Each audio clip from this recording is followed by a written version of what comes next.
There are quite a few selection tools and methods. You don't need to master all of them when you're just getting started with Photoshop.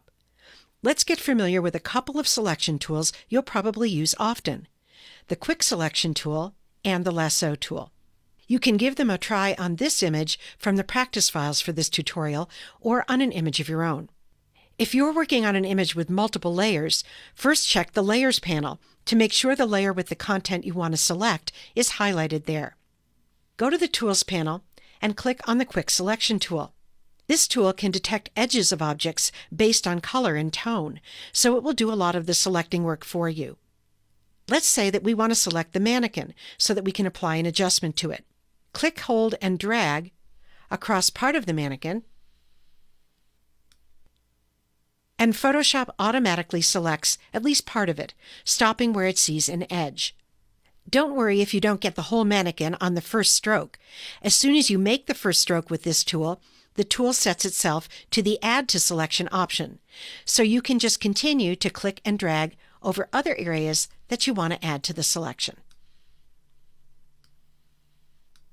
If the tool selects too much, like this area of the background, hold down the Option key or the Alt key on Windows and click and drag over that area to remove that part from the selection.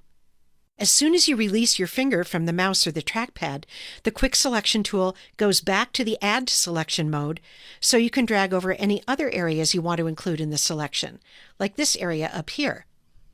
Alternatively, you could go to the Options bar and click on the plus and minus options there, but it really does make more sense to use the shortcut with this tool.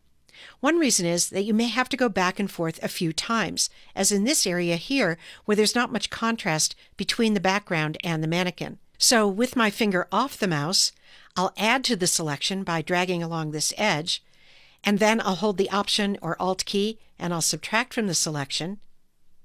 I'll release my finger and I'll add to the selection again. And I might have to subtract one more time. Fortunately, this tool learns as you work, so you may have to give it just a few tries subtracting from and adding to a difficult edge to select it. Another useful tool in a situation like this is the Lasso tool, a selection tool that makes freeform selections. It's located over here in the Tools panel. Go ahead and click on it now. The Lasso tool often comes in handy to manually clean up selections made with another tool.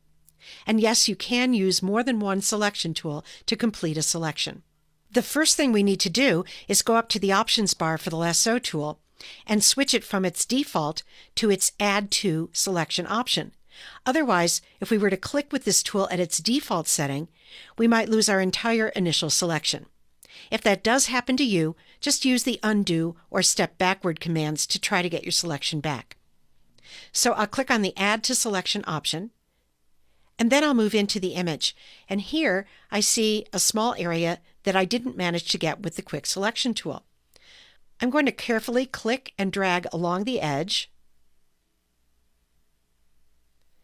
and then around and back to the beginning to include that area in my selection.